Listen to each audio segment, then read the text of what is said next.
Kozhikode EMS സ്റ്റേഡിയത്തിലേക്ക് എല്ലാ Malayali football പ്രേക്ഷകരെയും സ്വാഗതം ചെയ്യുന്നു.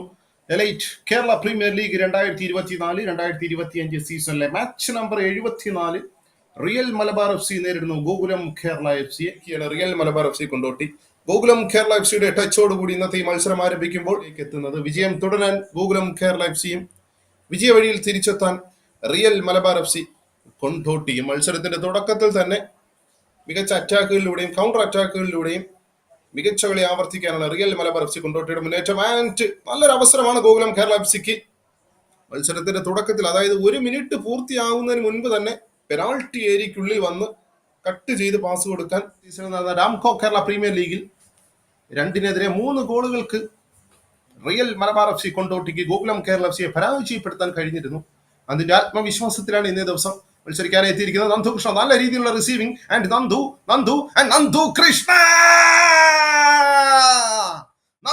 കൃഷ്ണ അടിക്കുന്നു ആദ്യത്തെ ഗോൾ 16ാമത്തെ മിനിറ്റിൽ ഗോകുലം കേരള FCക്ക് വേണ്ടി.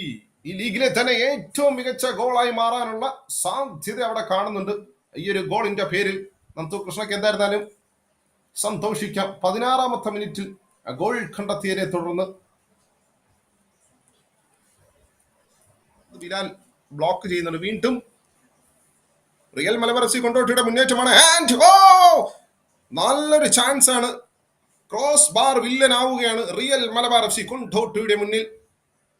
അതോടൊപ്പം തന്നെ മത്സരത്തെ നിർത്തിവെക്കുകയാണ് ഇന്നത്തെ മുഖ്യ റഫറി സലാവുദ്ദീൻ. നല്ലൊരു ചാൻസ് ആണ്, നോക്കുക, ഫ്രീ ആയിരുന്നു അവിടെ. Long goal kick.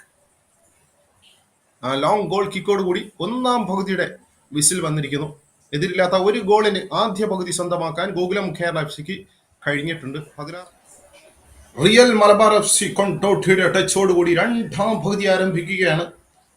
10 goal line കടന്നതിനെ തുടർന്നാണ് ആ ഒരു സിറ്റുവേഷൻ ഉണ്ടായത്. തഫ്സീറും വാസിമും തമ്മിലുള്ള ഫ്രസ്ട്രേഷൻ ആണ് നമുക്കവിടെ കാണാൻ കഴിഞ്ഞത്. അതാണ് അവിടെ ജിയാദ് ഹസൻ ചെയ്തത് ഒരല്പം കൂടിപ്പോയി. ബ്ലോക്ക് ചെയ്യുകയാണ്. നല്ല ചാൻസ് ആണ് അവിടെ നന്ദു കൃഷ്ണ നൽകിയത്. അത് വലയിലെത്തിക്കാൻ കഴിയാതെ പോവുകയാണ് ഗോകുലം കേരള FCക്ക്. നല്ലൊരു ബോളാണ് നവാസിനെ തേടി വരുന്നത്. ഇടത് വിങ്ങിൽ കൂടി നവാസ്, പെനാൽറ്റി ഏരിയക്കുള്ളിൽ നവാസ് പെനാൽറ്റി വിധിക്കപ്പെടുകയാണ്.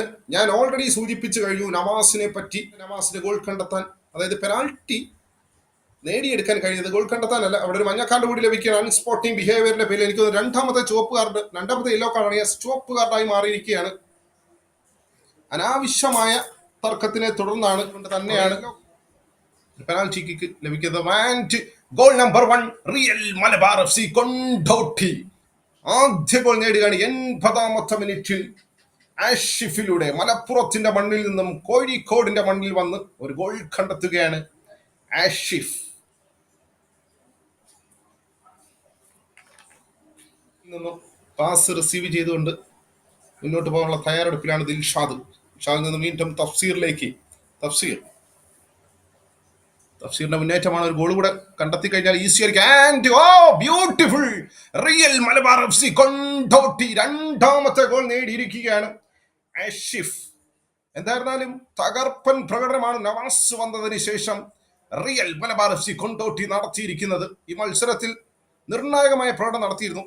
ഇത് എവിടെയാണ് ഈ മത്സരത്തിൽ ഗോകുലം കേരള FCക്ക് തെറ്റിയതെന്ന് ചോദിച്ചു കഴിഞ്ഞാൽ 2 ഗോളുകൾ തിരിച്ചടിക്കുന്നത് ആ ചുവപ്പ് കാർഡ് കണ്ടതിനെ തുടർന്ന് അതുകൊണ്ട് തന്നെ പരിചയസമ്പത്ത് കാണിക്കേണ്ട സമയമാണ്. ആൻഡ് ബിലാൽ പെനാൽറ്റി കിക്കിനുള്ളൊരു ശ്രമമുണ്ട്.